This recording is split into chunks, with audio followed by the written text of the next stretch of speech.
bastante robusta, digamos, ¿no? Hola Marce, ¿cómo andás? Buenas, ¿cómo va? Hola Marce, Estamos con buenas. problemas ¿Cómo andás?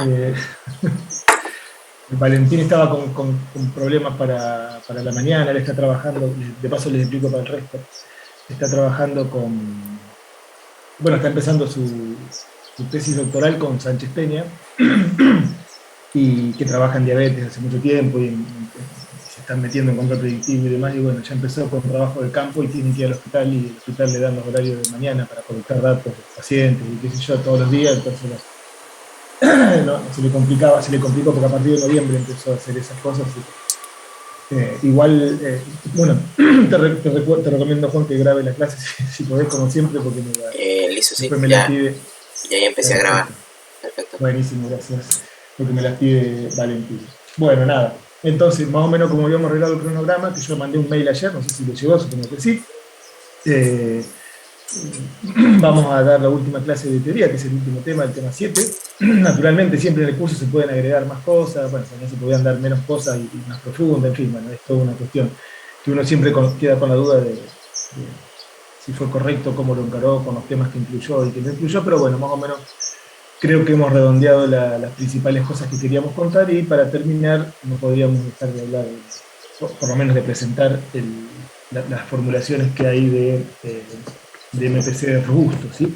Y alguna cosita de eliminación de ops, y de uso de observadores y demás, que más que nada tratan de atacar problemas reales, digamos, donde todo lo que vimos está muy lindo, pero bueno, cuando uno va a la realidad se encuentra con algunos inconvenientes, como que los estados no son medidos, como que las plantas varían, no hay incerteza más o menos grande, bueno, alguna cosa hay que decir de eso. Entonces eso es lo que vamos a tratar de contar la clase de hoy. Y bueno, y después en la parte organizativa, bueno, está faltando Valentín, que es el 50%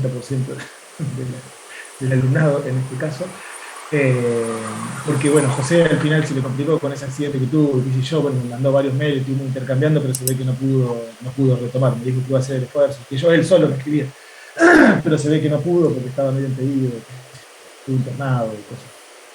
Entonces, bueno, después la idea es que el tiempo que nos queda hasta la semana que es el 22 de este mes, que es la semana donde tenemos que presentar, donde se harían las presentaciones ya de los trabajos que vayan eligiendo, lo vamos a utilizar para consulta y en caso de que no haya una consulta tenemos una guía preparada o unas simulaciones, no guía, una simulación para dar en clases, una práctica de este tema que les estoy contando, de MPC robusto, para que vean cómo funciona más o menos, cómo se programa un MPC, teniendo en cuenta la robustez, teniendo en cuenta la incertidumbre, quiero decir, del sistema. Pero bueno, en caso contrario, en caso que sí haya dudas o cosas así, usaremos esas semanas. Digo semanas y no clases porque, bueno, como Valentín está complicado todas las semanas, toda la mañana, a lo mejor pueden convenir con Martín, vos con él, para nada, para otro horario que a lo mejor a la tarde, si vos te haces un hueco o algo así, nos avisa, nosotros vemos si podemos y hacemos una consulta a la tarde. Porque veo que a la mañana vas a estar vos, a la mañana no va a estar. Sí, quiero decir, si dejamos los horarios de consulta en el horario de clase, que sería lo correcto, pero bueno, no va a estar Valentín y le vamos a complicar un poquito la vida. Entonces, ya que somos poquitos, a lo mejor se podría convenir algún otro horario. Eso les pido que a lo mejor lo manejen entre ustedes, así nosotros hacemos las consultas para los dos, no de uno en uno, porque ahí sí se nos complicaría un poquito más, tendríamos que duplicarlos. Ahí Perfecto, Martín, Martín. Alzo. Sí, perfecto, Martín.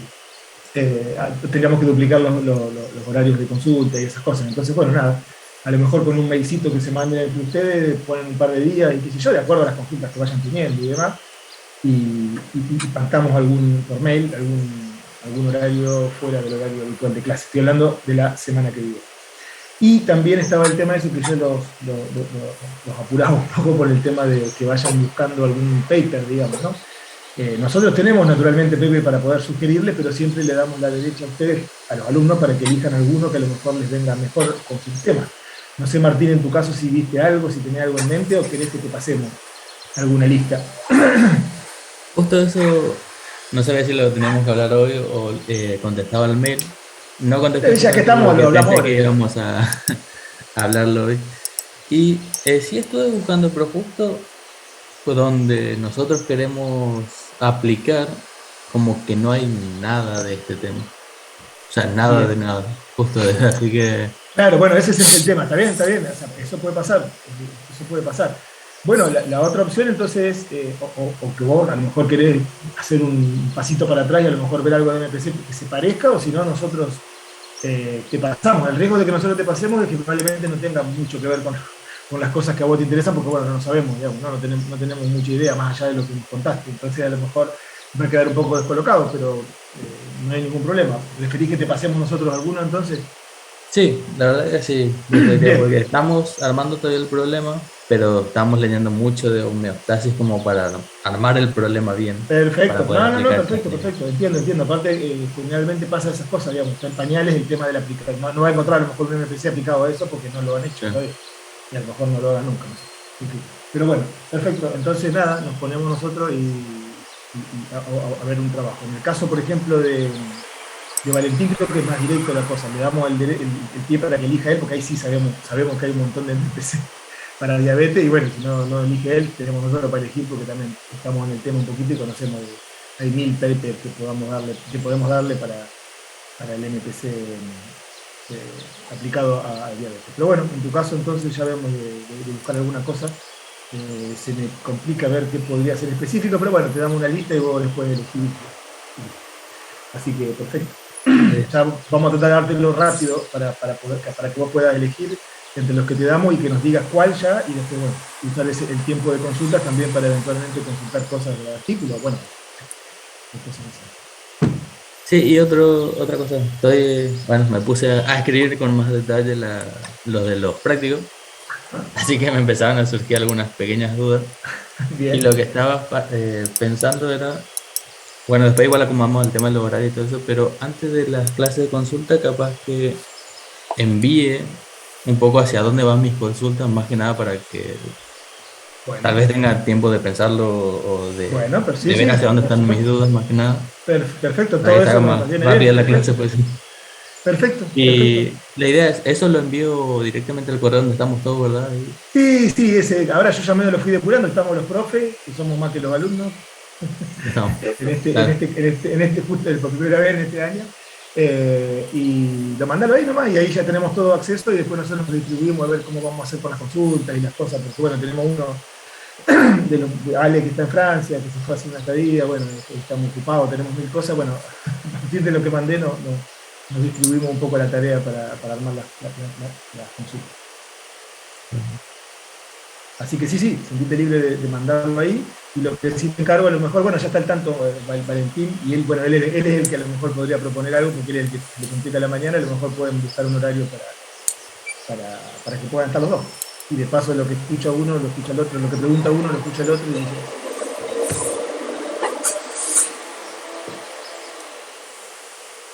bien. Bueno, no sé si me queda otra cosa, Juan, no sé lo que vaya a decir respecto a las cuestiones formales. La fecha ya la pasé ahí en el mail, creo que está claro, para que ya tenemos deadline para esas cosas, digamos. Porque después Lili me reta, ¿sí, no? Lili, la directora de posgrado, que si no le terminamos las cosas, si no terminamos los cursos y las actas, todas tienen que estar en tiempo y forma, y tiene razón, si no es un lío. Así que bueno, creo que ya está aclarado el tema de la fecha, y aparte tenemos un par de semanitas de colchón, a ver si estoy bien, claro, tenemos 2 semanas de hecho, de colchón para consultas, y eventualmente si no hay consultas, si se terminan las consultas, no sé, no creo, pero bueno, si se terminan las consultas tenemos algunas clases de práctica para darle de los temas estos que voy a contar. Así que bueno, si no hay otra cosa para hablar, les cuento, comienzo a contarles un poco esta cuestión de el capítulo 6, no, este es el 7, me equivoqué. Bueno, creo que lo convertí al nuevo formato hoy a las 6:30 y al nuevo formato este con rojo, que ya le teníamos otro formato. Bueno, el capítulo 7 creo, ¿no? Si no me equivoco, Sí, me empecé el con 6 eso. Sí, que le empecé. Bueno, me equivoqué el número. Ya empezamos con un error. Re bien. Bien, entonces, el capítulo de hoy, el capítulo que vamos a ver ahora es MPC robusto, repito, es un problema muy amplio el tema de la robustez. De hecho, para hacer acá entre nosotros y confesar las cosas, robustez y MPC no son cosas que dialoguen muy bien, en el sentido de que hay 1000 formulaciones muy elegantes y muy lindas de MPC robusto, sobre todo para publicar en las revistas y demás, pero hay que decirlo, son muy poco aplicables. ¿Sí? Terminan siendo, repito, muy elegantes, todo se prueba, todo, pero son excesivamente conservadoras, por lo menos lo que hay hasta ahora, y eso impide que se lo aplique en la realidad. Es muy raro que haya aplicaciones de control predictivo robusto con garantía robusta de estabilidad, digamos, ¿no? ¿Por qué? Repito, porque terminan siendo, salvo algunas excepciones, muy conservadores, y bueno, la gente que lo aplica prefiere arriesgarse a que no tenga robustez y que le ande las cosas con una cierta velocidad y con una cierta performance, antes que hacer estas cosas que de paso son complicadas y por ahí no tan fáciles de entrar. No obstante eso, no está dicha la última palabra, y bueno, por eso me gusta contarlo y decir bien cómo es. Entonces, en general, como sabrán o no, el control robusto, digo, sabrán los que dieron control en su carrera y los que no tanto, el control robusto refiere muy en general al sistema, control robusto, no control predictivo robusto, control robusto en general, al control de sistemas inciertos, ¿sí?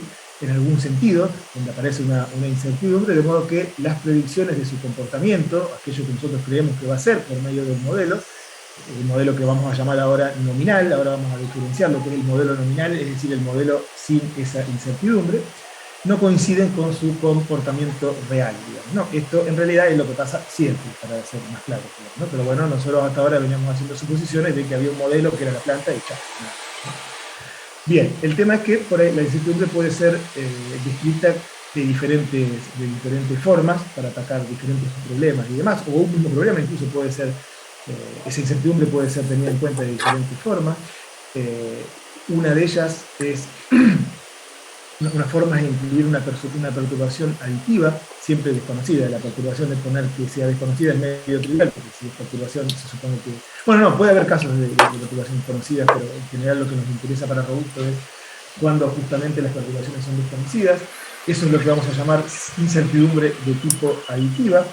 El estado del sistema puede no ser perfectamente conocido, de hecho en los casos de aplicación es así, no es conocido.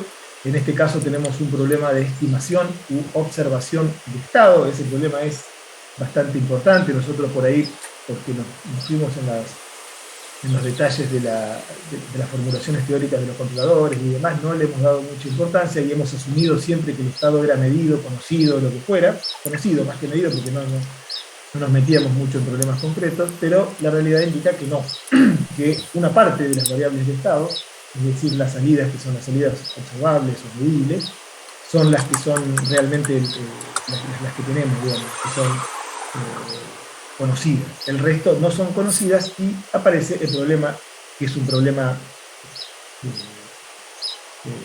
que da origen a toda una línea de investigación, de hecho, que es el problema de la estimación, ¿sí? de estado, es decir, los famosos observadores de estado, es decir, dispositivos que son una especie de dispositivos duales respecto de los controladores, que lo que hacen es tratar de estimarnos de esos estados cuando no los conocemos. Ahora vamos a ver alguna cosita de esa porque es mandatorio. Bien, y por último tenemos el caso de incertidumbre, cuando tenemos un sistema nominal utilizado para predecir, pero que es impreciso porque tenemos incertidumbre paramétrica, que es la otro tipo de incertidumbre, la incertidumbre aditiva o incertidumbre paramétrica. Cuando los parámetros de nuestro modelo son inciertos, es decir, no le estamos sumando una W, una cantidad, sino que ahora los parámetros son inciertos, pero pertenecen a una determinada familia que está acotada, bla, bla, bla. Bueno, ese es otro tipo de incertidumbre, lo vamos a ir recorriendo cada uno de esos casos. ¿Sí? Bien, entonces ahora nos vamos a ocupar, en términos de robustez, de la primera y tercera forma de incertidumbre, y vamos a presentar muy brevemente el problema de estimación y observación. Bien, ahora vamos a mostrar los tipos de incertidumbre. Entonces, primero tenemos incertidumbre aditiva, que se modela de la siguiente manera. Podemos generar el sistema no lineal, x más igual a f de x, u, que ese era el sistema que teníamos antes, más w. Bueno, esto es algo vimos cuando presentamos los sistemas inciertos, pero fíjense que no le estamos poniendo coma w, no hay una función general, sino que es puramente aditiva. Estamos sumando la variable w. Si acá le ponemos una matriz, tampoco cambia mucho. El tema es que esa parte es afín, es aditiva, digamos. Entonces, W va a ser la perturbación, que tiene que ser siempre acotada, aún pertenecer a un compacto, W mayúscula, porque claramente de otro modo, si las perturbaciones son no acotadas, ya hay que tener claro que de entrada que no se puede hacer nada, digamos, ¿no? Porque es imposible cumplir restricciones de estado y entrada si tenemos una perturbación no acotada. Si me sacan si me mueven del lugar que me predice mi modelo en forma infinita, y bueno, nada, no puedo hacer nada, ¿no? Entonces, esas perturbaciones siempre van a ser acotadas. Justamente en el tamaño de esa cota va a residir la complicación que va a tener la propuesta de un control robusto. Para perturbaciones más severas vamos a tener un desafío mayor y viceversa. Un sistema con incertidumbre paramétrica, por otro lado, es uno que podríamos describir así. Este mismo sistema, en lugar de ponerle una W que se le suma, ese W de arriba, ojo, es un estado, ¿no? Porque fíjense que esto está si sumo esto con esto es estado más estado, ¿no? El W es como una cosa que se le suma directamente al estado. Bueno, en este caso esto es bien diferente. Aquí lo que tenemos es parámetros dentro de ese modelo F, ¿sí? Si se imaginan un modelo lineal cualquiera, por ejemplo, como dice acá, imagínense las entradas de la matriz A, los elementitos de la matriz A, y bueno, en ese caso, esos elementos de la matriz A van a ser elementos que van a ser desconocidos, ¿sí? Todos esos están agrupados en un solo vector, este es un vector θ, que en realidad lo que describe son todos aquellos parámetros que presentan incertidumbre. Naturalmente no tienen por qué ser todos los parámetros del modelo. Nosotros generalmente en este curso y en la mayoría de este tipo de cursos trabajamos con modelos de estructura fija. Sí, hay otro tipo de modelos, mil formas de modelar la dinámica de un sistema. Nosotros trabajamos con modelos de estructura fija, es decir, tenemos una función no lineal acá, o dos matrices para la forma lineal y qué sé yo. Esa es la estructura fija, pero eso tiene parámetros dentro, lo que nosotros llamamos parámetros del modelo, que son las entradas de las matrices o las constantes que pueda tener este modelo. Bueno, algunas de esas constantes van a ser inciertas. En general en los sistemas no es que todas son inciertas, sino que algunas son, mientras que otras suelen ser conocidas, digamos, no hay o la creencia de pero no importa demasiado, pero bueno, ese vector θ va a dar cuenta en un solo vector, para simbolizarlo, de todos aquellos constantes, de aquellos parámetros, de los modelos con estructura fija que son inciertos, ¿sí? Y de nuevo, todo lo que es incertidumbre siempre tiene que pertenecer a un conjunto, en este caso a un conjunto compacto. Este θ pertenece a este θ en mayúscula, compacto, para tener allí contenida de alguna manera la perturbación, porque no podemos trabajar con perturbaciones que sean infinitamente grandes o completamente desconocidas, ¿sí? O sea, uno dice, las perturbaciones son desconocidas, pero algo tengo que conocer. ¿Qué es lo que tengo que conocer? Bueno, dónde pertenece el conjunto al que pertenece, ¿sí? Entonces, lo desconocido por completo no funciona, ¿no? Es desconocido, pero algo tengo que conocer. En este caso, conozco los conjuntos W en el caso de la incertidumbre paramétrica, de la incertidumbre aditiva, y el θ mayúscula, el θ grande, que es el conjunto de todos los posibles parámetros que voy a estar considerando dentro de la incertidumbre. Un ejemplo típico de incertidumbre paramétrica cuando se trabaja con sistemas lineales es el de considerar este sistema lineal de toda la vida, donde θ, ahora directamente a θ le ponemos, porque vamos a suponer en el caso general que todas las entradas de A y todas las entradas de B presentan incertidumbre. Entonces, donde θ es esta combinación de A y B, puede tomar valores en un conjunto θ definido como la combinación complexa de n minúscula arbitrario, modelos posibles, ¿sí? Entonces imagínense como que tengo cada una de estas AI, BI, con la I, repito, de 1 a n, imagínense, no sé, esto lo hemos trabajado bastante con plantas modelos de plantas de Petrobras y qué sé yo. Bueno, imagínense que tengo 5, no muchos, 5 o 6 modelos, ¿sí? para representar una determinada planta, 4 o 5 modelos lineales. Generalmente en el caso de Petrobras lo representaba en cada punto de operación diferente que les interesaba a los ingenieros, etcétera, etcétera. Bueno, y lo que asumo es que el modelo real desconocido va a ser una combinación compleja de esos vértices, de esos modelos que me representan muy probablemente casos extremos, ¿no?, de puntos de operación diferentes, etcétera, etcétera. Lo pongo a modo de ejemplo nada más para que nos ubiquemos de qué va la cuestión. Pero bien, previo a esto, a pasar a lo que son formalmente, bueno, hay otra cosa que decir, a lo mejor yo no lo dije acá, pero va de suyo, lo digo igual. Una cosa es el control con robustez explícita y otra cosa es la robustez inherente de los controladores, ¿sí? Porque se confunde por ahí los conceptos y creo que es útil aclararlo. Los controladores en general y el predictivo en particular, esa es una de sus ventajas, tiene una robustez inherente. Inherente significa que aun cuando yo diseño un MPC nominal sin tener en cuenta ninguna de estas cosas, ya el control viene de fábrica, por decirlo así, con una determinada robustez. ¿Qué significa esto? Que yo, aún cambiando un poquito la planta y haciéndola diferente del modelo, el control sigue funcionando bien y sigue haciendo lo que yo preveo que va a hacer, ¿sí? Ahora bien, existe una cuestión de cantidad, es decir, de tamaño de la incertidumbre, donde la cosa ya se empieza a complicar. Y ahí es donde se pasa de lo que es la robustez inherente del controlador a tener que lograr una robustez explícita que yo le pido, digamos, ¿no? Es decir, tengo que hacer algo más para que el controlador se aguante esas incertidumbres, ¿sí? Entonces, pero es una cuestión de grado nomás, de cantidad. ¿Qué quiero decir? Si yo tengo un controlador nominal, probablemente ese controlador nominal va a ser robusto hasta un cierto tamaño de la perturbación.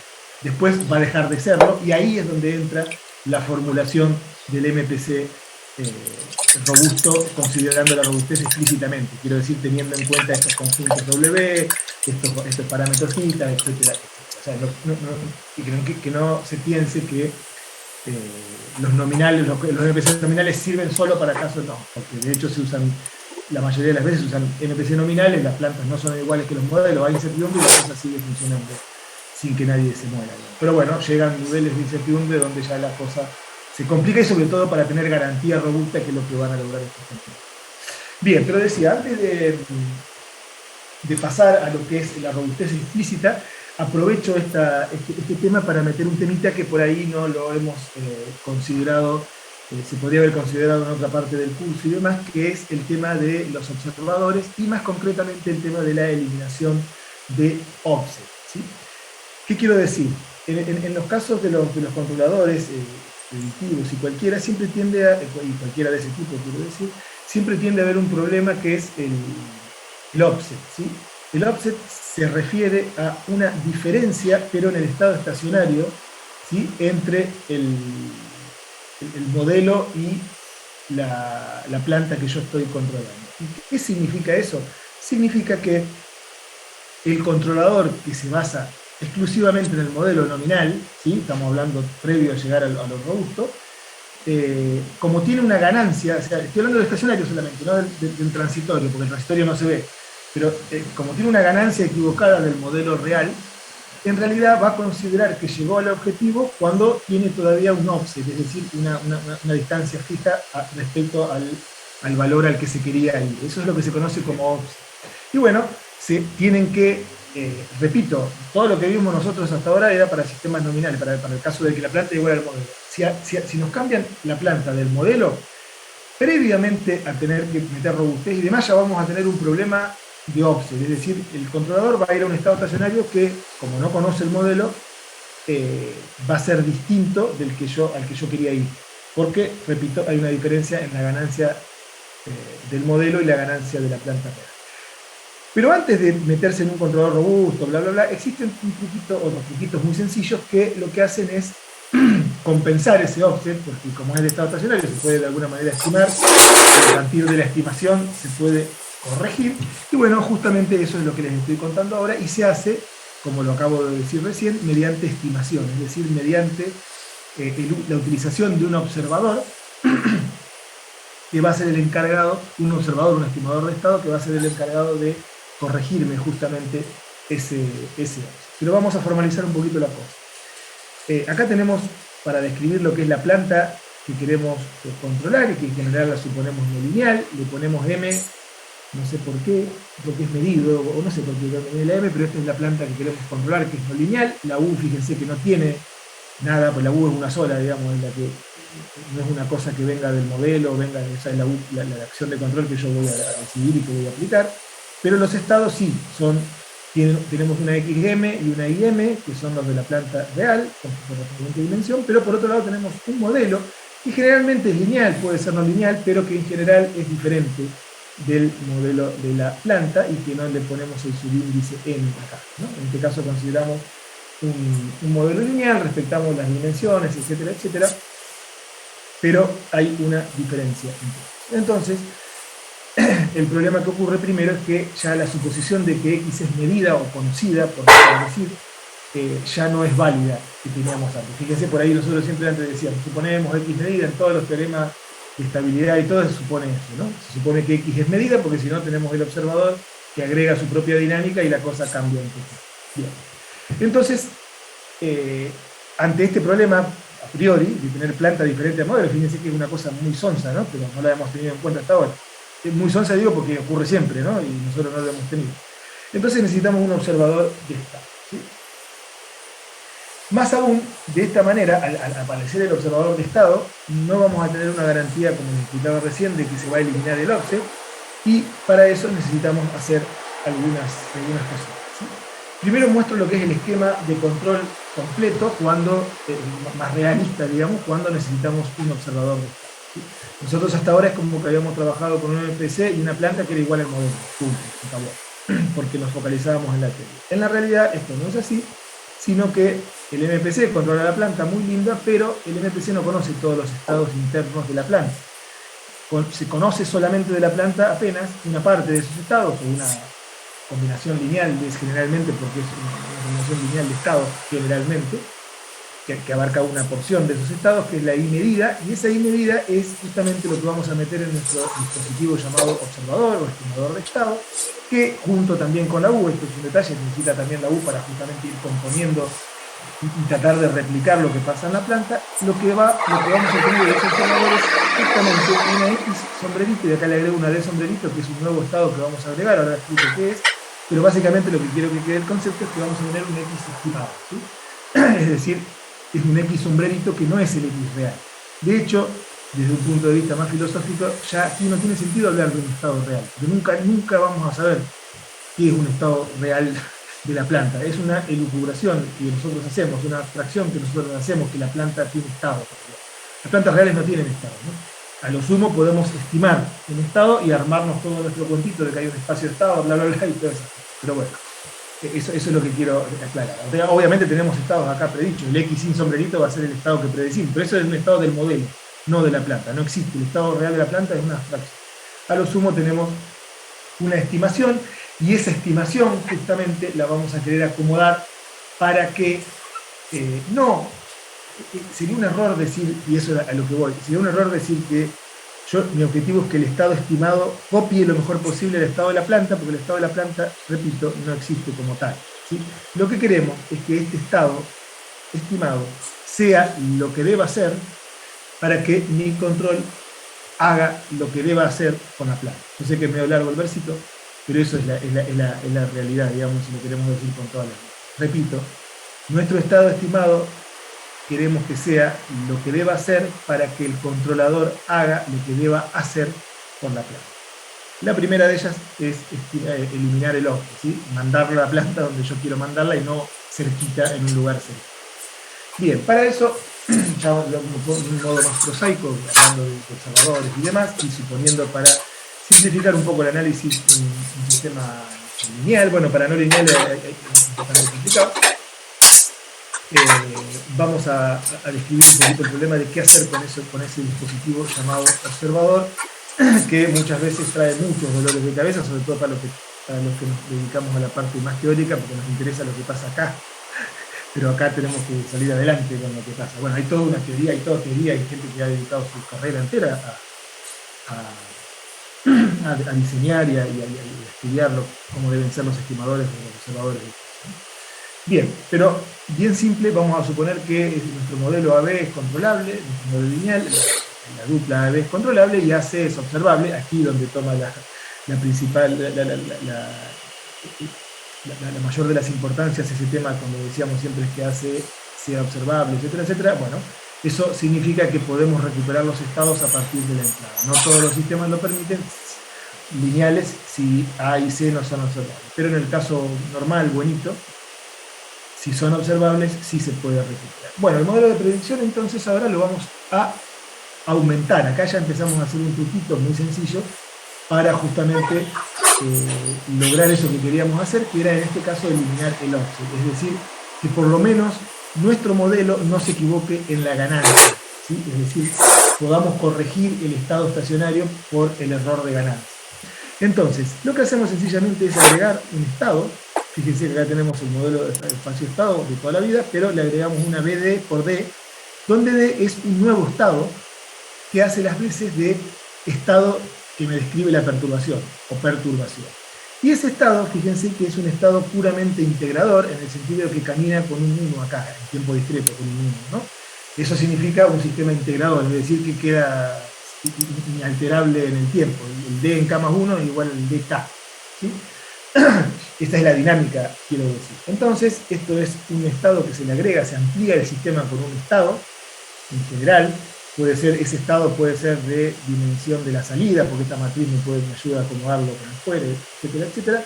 Y justamente la cuestión de ese estado es meterlo acá. Es decir, que ya la salida ahora no es C por X, sino que C por X más una cosa, que vamos a llamar CD, una matriz nueva, por D, porque justamente ese estado lo que va a tratar de hacer es, en el estado estacionario, en el régimen permanente, decirme cuánto tengo que corregir mi estado para que, si yo hago C por X más CD por DX, la I coincida con eso que yo mido, que es la I medida, ¿sí? Es así de sencillo, pero es necesario para que las cosas funcionen. Bien, el modelo aumentado, fíjense que ahora ya tenemos un estado más, no es un estado, depende de la dimensión de D, ¿no? Pero tenemos un vectorcito de estados más. Entonces el modelo aumentado va a ser observable si solo si CA o AC, es lo mismo, acá me puse un orden distinto, es observable. Entonces, tenemos acá que vamos a tener que preguntar el rango de esta matriz. El rango de esa matriz es el rango de la matriz de observabilidad de toda la vida. De toda la vida, digo, nosotros lo vimos muy poco, pero en cualquier libro de texto de sistemas lineales se ve.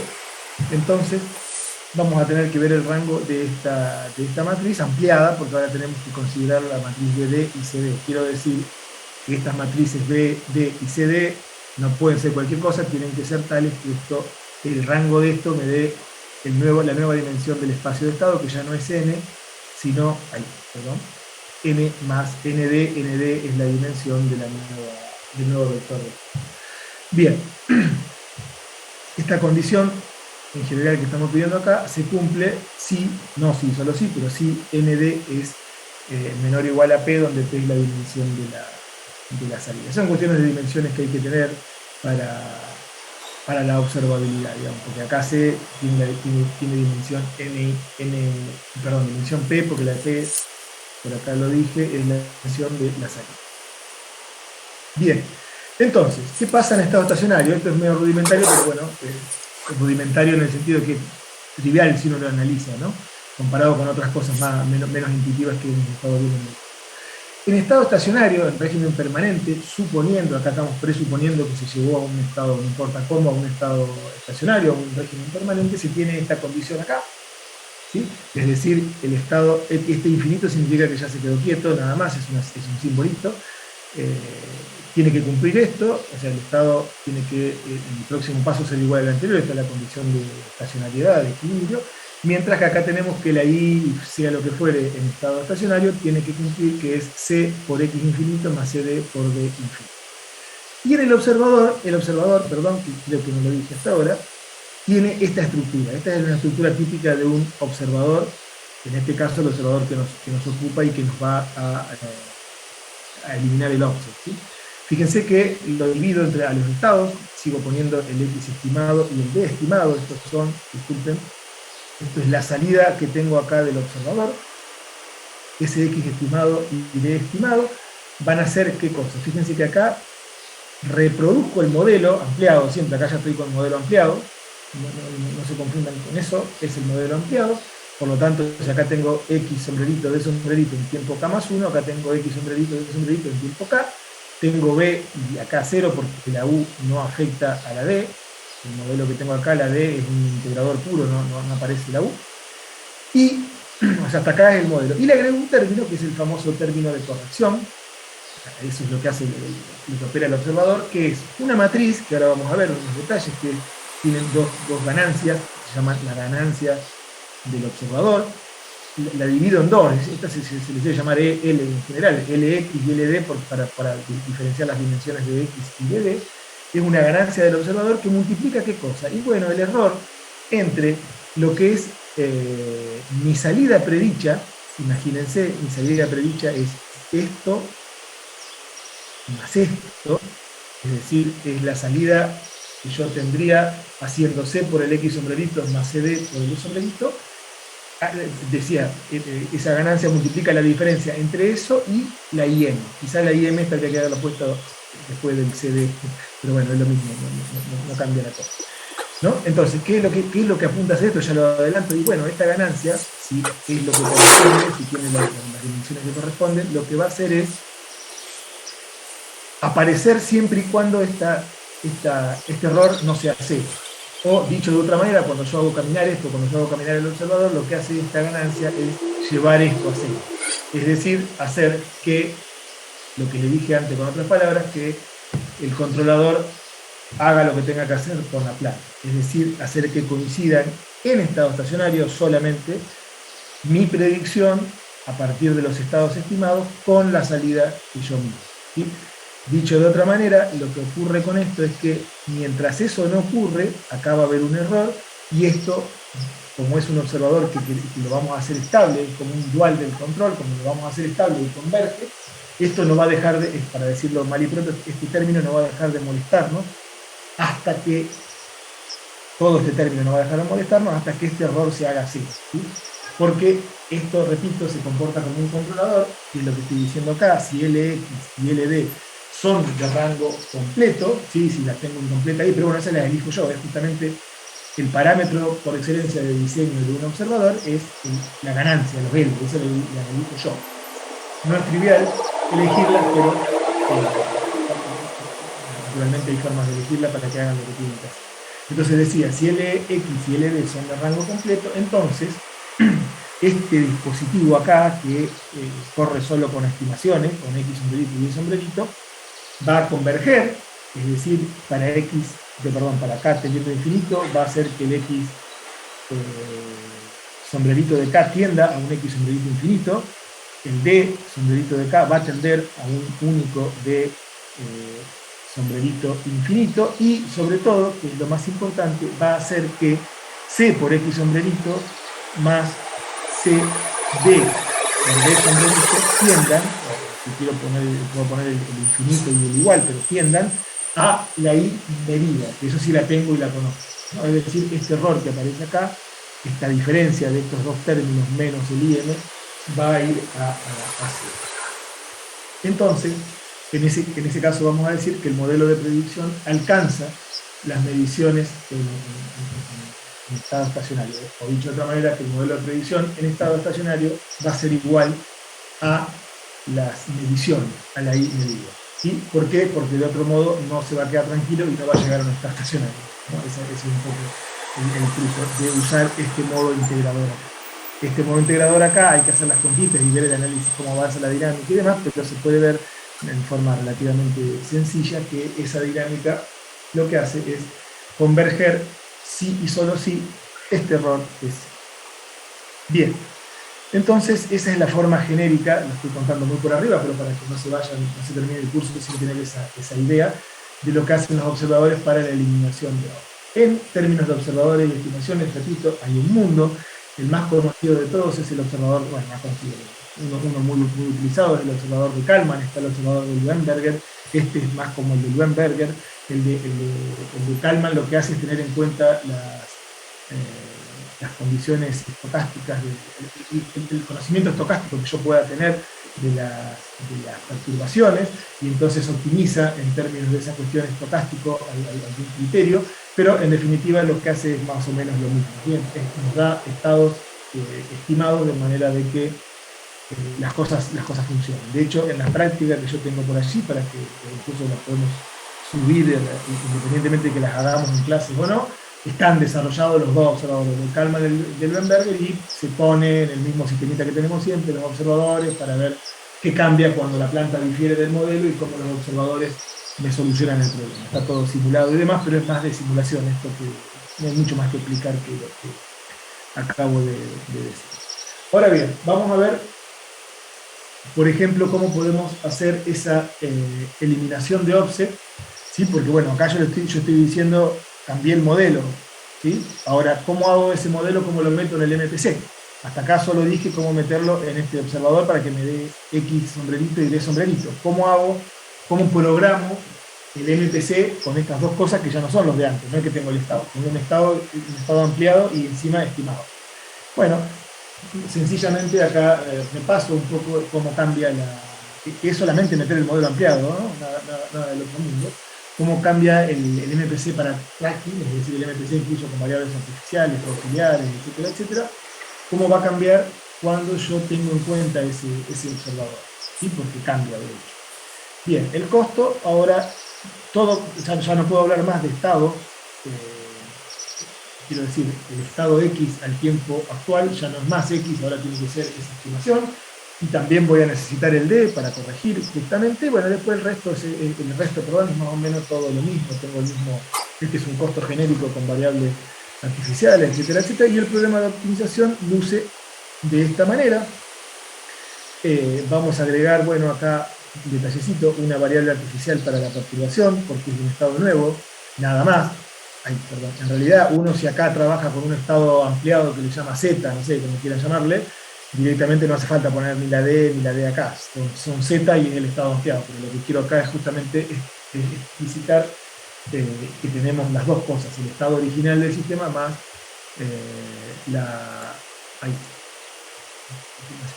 la perturbación. Entonces, tenemos estas variables, y fíjense, bueno, el costo lo mismo, es el mismo costo que está acá, pero tenemos esta cuestión. El X0 ahora es el X estimado, el D0 es el D estimado, ¿sí? Nada raro, pero lo único que yo tengo es la estimación, nada más. A partir de eso hago la predicción, pero voy a tener el modelo teniendo en cuenta la parte ampliada, es decir, le tengo que poner esa BD por DDJ en todas las predicciones que voy haciendo para que me elimine el offset, justamente para que después no me quede un error en la sala. Y lo mismo voy a tener que hacer con las variables artificiales, esa condición de equilibrio, ahora la voy a tener que plantear con el nuevo, con la parte del estado ampliado, es decir, con el D, en este caso con la variable artificial del estado ampliado, que es de A. Y lo mismo acá con I ya no es C por X, sino que es CD, es C por X más CD por D, en este caso A porque es artificial, y bueno, la variable artificial, para tener más precisiones, como es una integración pura, esto sale de hacer una integración pura, es siempre igual, es una sola y es igual a la D estimada, a la D0, digamos, porque la D queda siguiendo la evolución de un sistema integrador.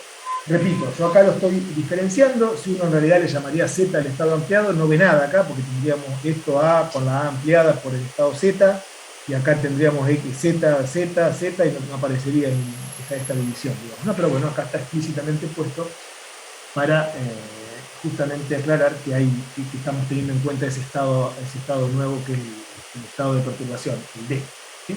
Que bueno, en la jerga se le llama, puede ser perturbación de entrada, de salida, puede tener la dimensión de la entrada, la dimensión de la salida, o de estado en general, etcétera, etcétera.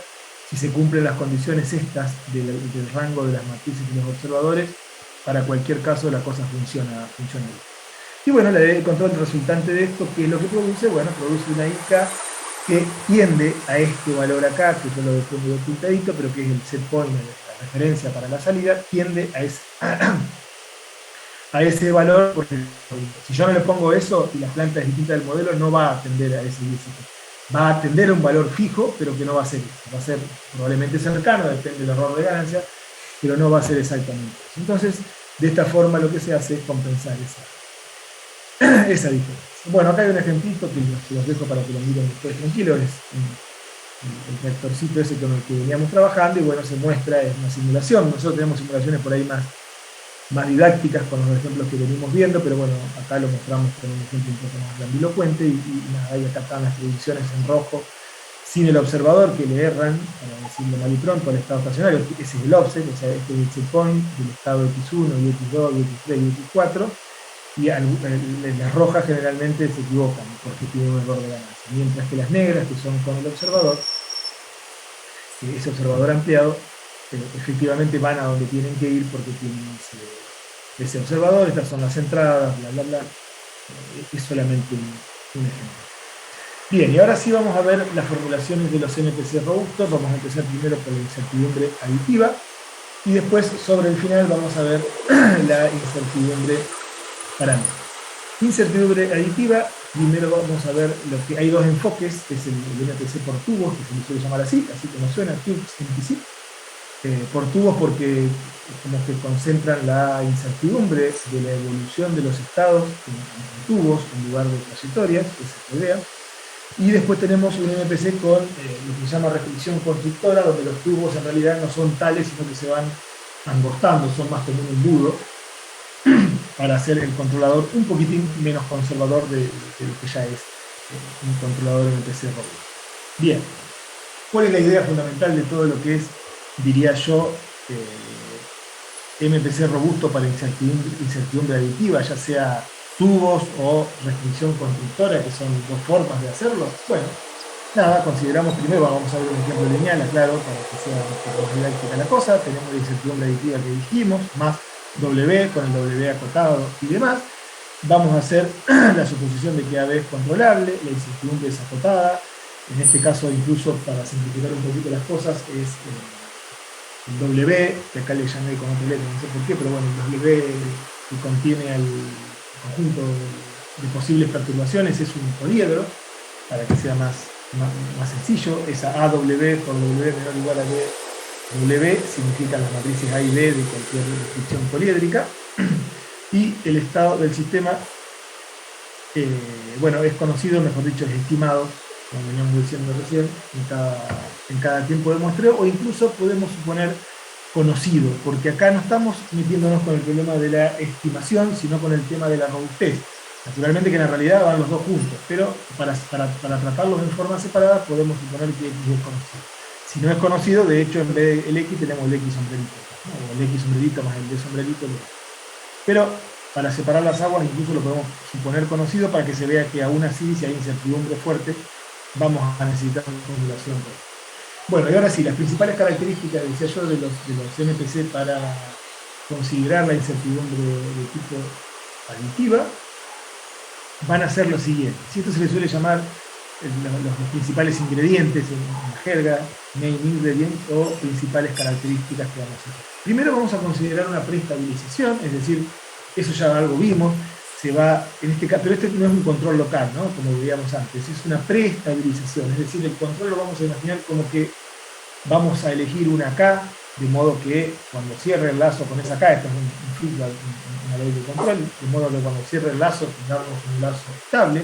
Eso es lo que se llama preestabilización, y después el MPC lo que va a hacer apenas corregir lo que haría esa preestabilización de no existir el MPC. ¿Qué quiere decir esto?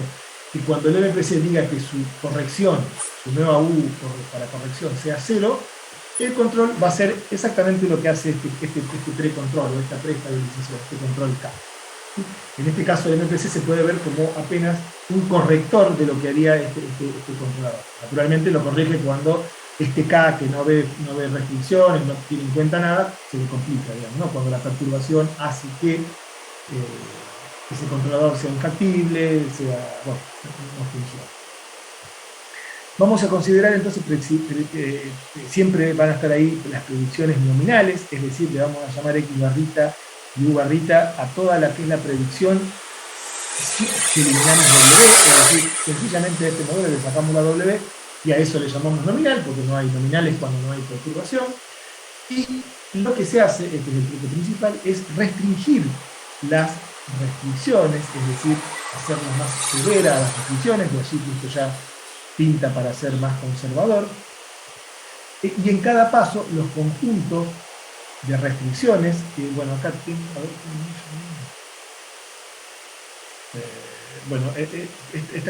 las mayúsculas caligráficas son nuestros conjuntos de restricciones, acá X y acá U, no me acuerdo cómo veníamos con la notación.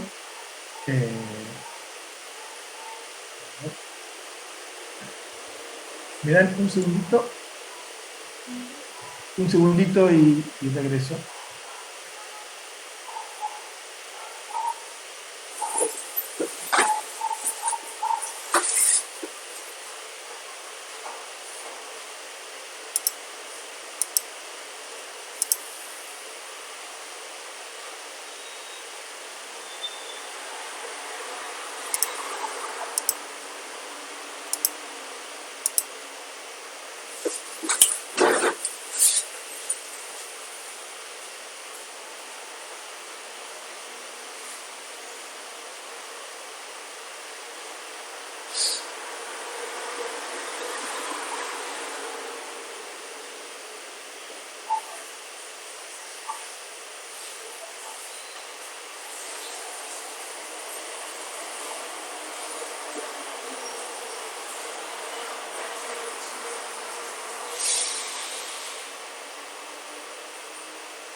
¿Qué pasó? ¿Se terminó? Justo salí y volví. ¿No? No, pidió un segundo nada más. Te pidió un segundito que está Dale, haciendo dale. algo, ya vuelve. Sí, sí, Volví y estaba todo con la cámara apagada, no entendía. claro. Perfecto. Dale.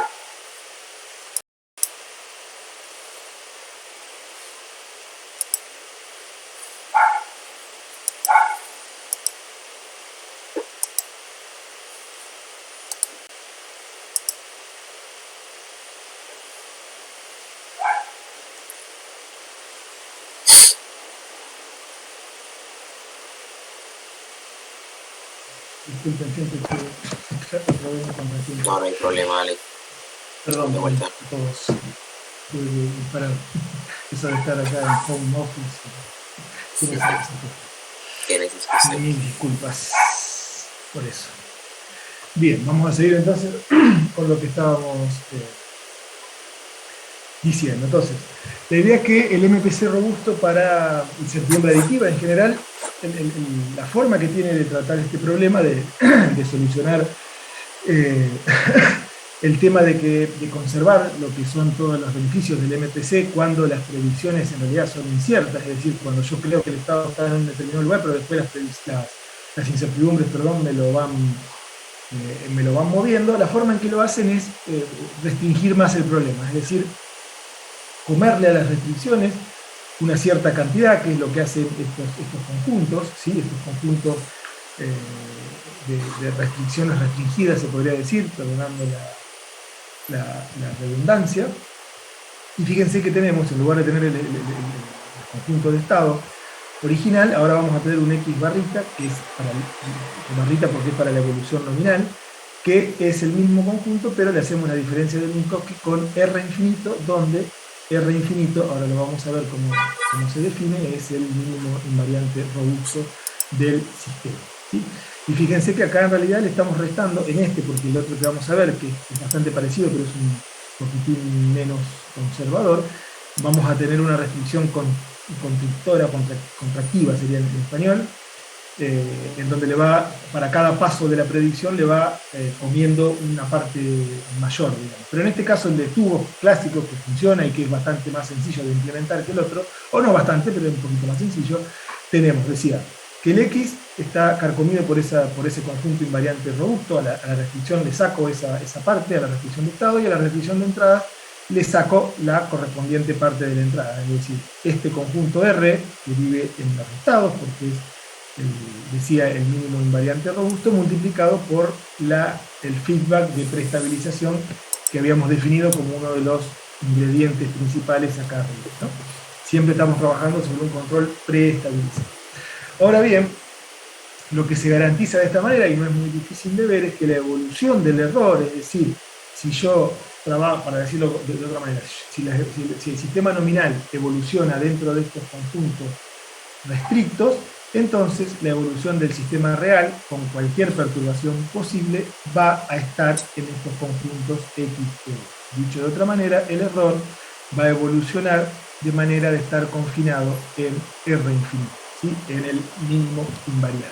Fíjense el detalle de que todas estas cuestiones que vimos de invariancia robusta y demás, tienen la mayor de las importancias para poder hacer esto. Si yo acá le pongo otra cosa que no sea un invariante robusto, esto no funciona, ¿no?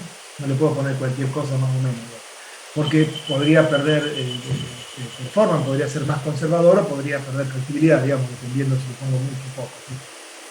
Bien, en este caso también vamos a tener otro ingrediente importante. Recorrí, digamos, tenemos la preestabilización, el sistema nominal, las restricciones con esa disminución, y por último vamos a tener que, por ejemplo, ahora el X nominal en cero, o sea, el X ahora, el X que necesito para las predicciones, va a ser una variable de decisión. ¿Por qué? Porque en todo caso lo que yo estimo es el X real, que ya está con la perturbación. O sea, el nominal es un jueguito de esto, pero el nominal en realidad lo pongo como una variable de decisión porque eso es lo que me va a quedar libre y lo otro fijo. Y vamos a tener una nueva restricción para el estado inicial, que me va a decir que el estado inicial, sea lo que fuere, como yo sé, aparte que va a estar restringido en la predicción, en la W que corresponde, le voy a decir que el X tiene que estar en ese X0, que es una variable de optimización, más el R infinito. Bien. Entonces, ahora vamos a hablar del conjunto alcanzable, bueno, que es el conjunto RJ. RJ es el alcanzable que tiende al R infinito. ¿Hay un perro por ahí? Pues, ahí está, ahí no estaba. Decía, el RJ es el conjunto alcanzable para el sistema robusto. Nosotros no vamos a trabajar con un RJ cualquiera, sino con el R infinito, es decir, cuando J tiende a infinito, como bien lo dice acá, pero lo explico, lo calculamos, ¿sí? ¿Cómo se hace eso? Bueno, con una suma de Minkowski de igual a 0 hasta J menos 1 para el RJ de AK es la matriz del lazo cerrado con la preestabilización, a la I multiplicado por el conjunto completo, esto es un mapa, ¿no? Estoy mapeando la matriz por el conjunto, y hago una sumatoria de Minkowski, que es la que aparece aquí, ¿sí? Bueno, acá tengo errores porque lo pasé pronto, disculpen, esta es la misma W siempre, es la W caligráfica, ¿no? Para ser más claro.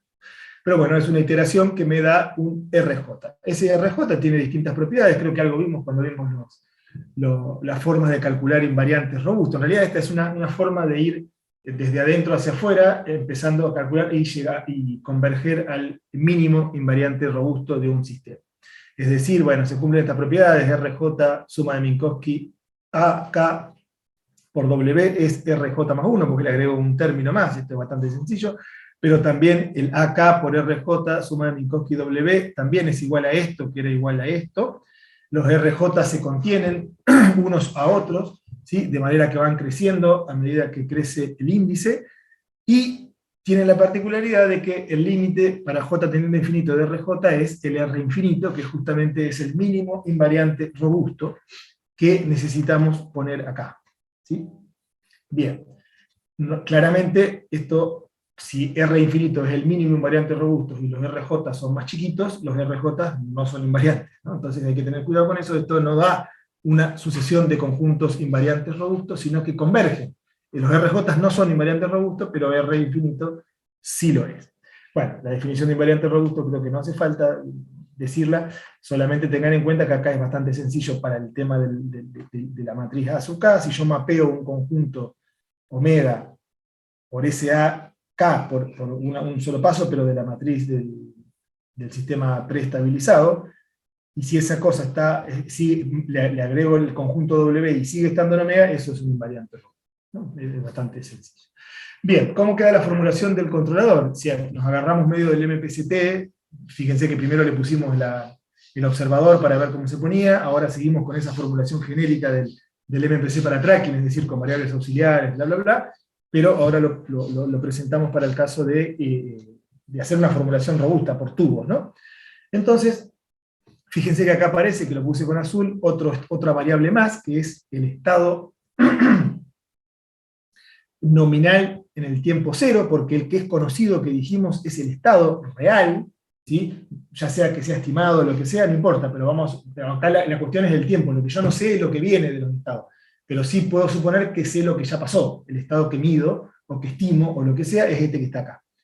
Pero, como estoy haciendo un juego con lo que es nominal y con lo que es la realidad, lo que le voy a agregar es esta restricción nueva acá, que es, como ya lo había adelantado, la restricción que me dice que el estado inicial de mis predicciones, el estado total, no el nominal, tiene que pertenecer a, esto lo estoy poniendo de manera que se entienda, es decir, al X nominal más el conjunto, el mínimo invariante robusto, ¿sí? En realidad, la variable de optimización es esta, tendría que poner esto con alguna otra cosa, ¿no? Porque es la variable de optimización. Fíjense que las predicciones son siempre nominales, la idea de esto también está un poco en eso, ¿no?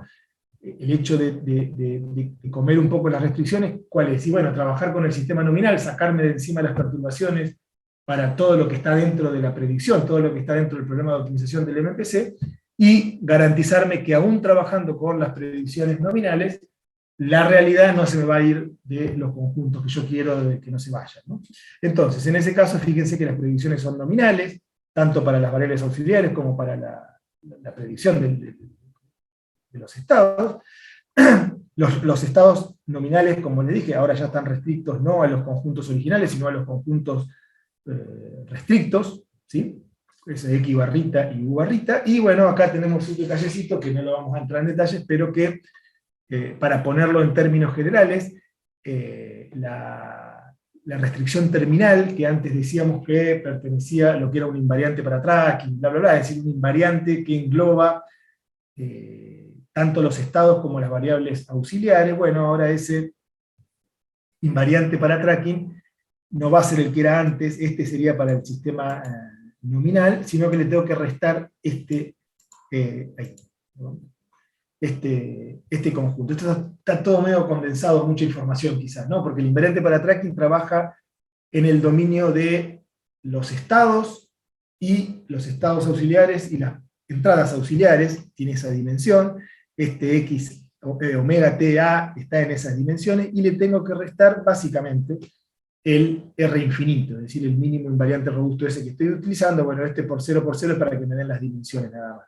Pero háganse la idea que el invariante para tracking, ese lugar al final que tengo que tener para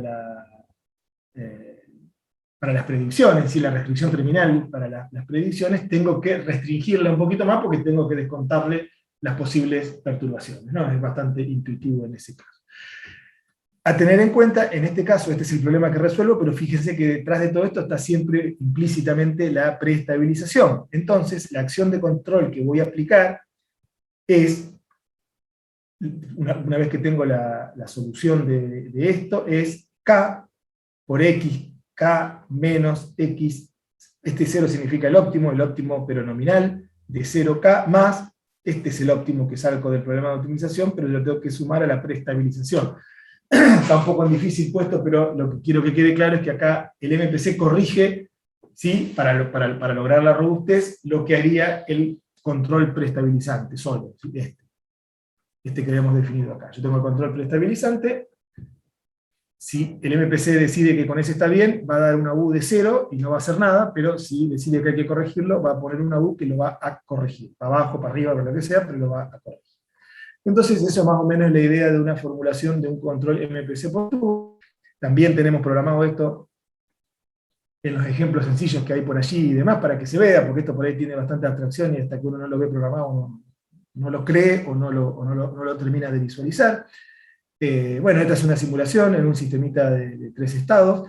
Aquí fíjense que tenemos la evolución en azul, la evolución nominal, ¿sí? Del sistema nominal, que siempre está en el exacto centro del tubo. Eso es lo que estamos programando con esta forma, ¿no? Hay otras formas, etcétera, etcétera, pero está en el centro del tubo. Estos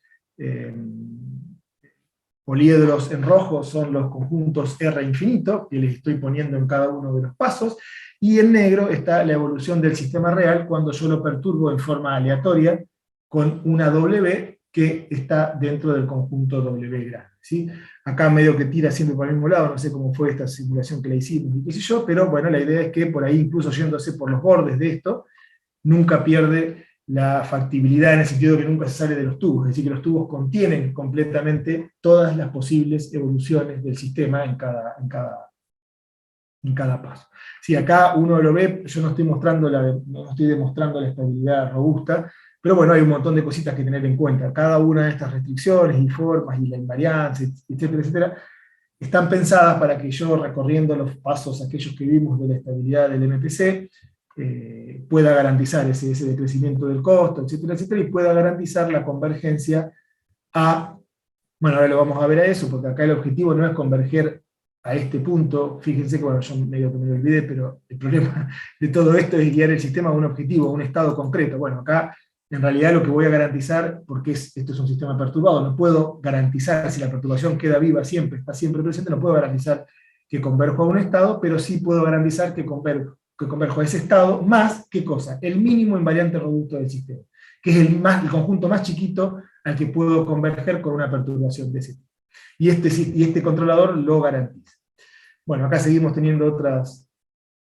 Acá tenemos, sí, acá se cruza la negra, bueno, tenemos otro gráfico de eso para que vean que, bueno, la negra la negra que es la evolución del sistema real versus la del sistema nominal, nada, da vueltas por ahí dentro del tubo, pero está siempre en el tubo. Bien, y ahora sí lo que le quería reforzar es el tema este del teorema, no lo demuestro por ahora porque ya estamos terminando y demás, no costaría nada poner un par de slides más para la demostración, es el teorema que, no sé, de la estabilidad robusta para el MPCT, por lo menos basado en tubos. Entonces el sistema controlado con eso me garantiza dos cosas.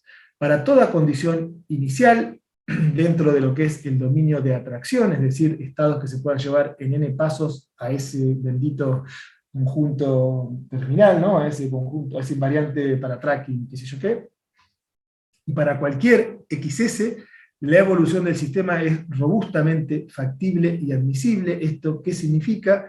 Que XJ va a estar en X, este N, no sé por qué quedó ahí mal, perdón. Que XJ, es decir, esto ya es la evolución del sistema real, no predicciones, el XJ va a estar en X para todo J,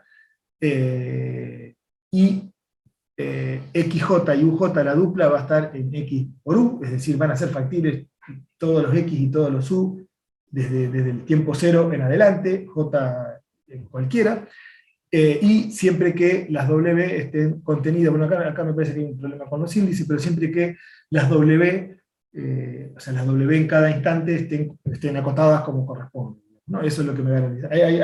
Disculpen, hay algún error de notación acá, tendría que ser más prolijo esto.